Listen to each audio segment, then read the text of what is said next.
বিষ্ণু ইসলাম একবার ওয়াশরুম সেরে এসে দেখলেন কে যেন অজুর পানি রেখে গিয়েছে। জিজ্ঞেস করলেন কে রেখেছে? বলা হলো আব্দুল্লাহ ইবনে আব্বাস রেখে, ছোট্ট আব্দুল্লাহ। বিষ্ণু ইসলাম খুশি হয়ে গেলেন, হায় রে, সে কিভাবে খেয়াল করলো, আমি এখন ওয়াশরুম থেকে আসলেই তো আমার অজুর পানি লাগবে। খুশি হয়ে একটা দোয়া করলেন তার জন্য। তিনি বললেন, আল্লাহুম্মা ফাক্কিহহু ফিদ্দীন ওয়া আল্লিমহু তা'বীল, মানে হে আল্লাহ, আপনি তাকে দ্বীনের জ্ঞান দেন এবং কোরআনের ব্যাখ্যা তারে শিক্ষা দেন। বিশ্বনবীর এই দোয়া এমন ভাবে কবুল হয়েছে, এই আব্দুল্লাহ ইবনে আব্বাস যত মুফাসসির পৃথিবীতে আসবে সকল মুফাসসিরদের সম্রাট হিসেবে আল্লাহ তাকে কবুল করেছেন। বিশ্বনবীর দোয়া তারা পেয়েছেন।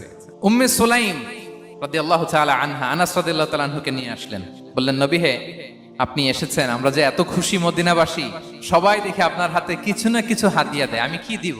কিছু দেয়ার নাই, কিছু দেয়ার নাই, আমি গরিব মানুষ, আমি আমার নার ছেঁড়া ধন, কলিজার টুকরা আনাস, আমার শিশু সন্তানটারাই আপনারে হাদিয়া দিয়ে দিলাম।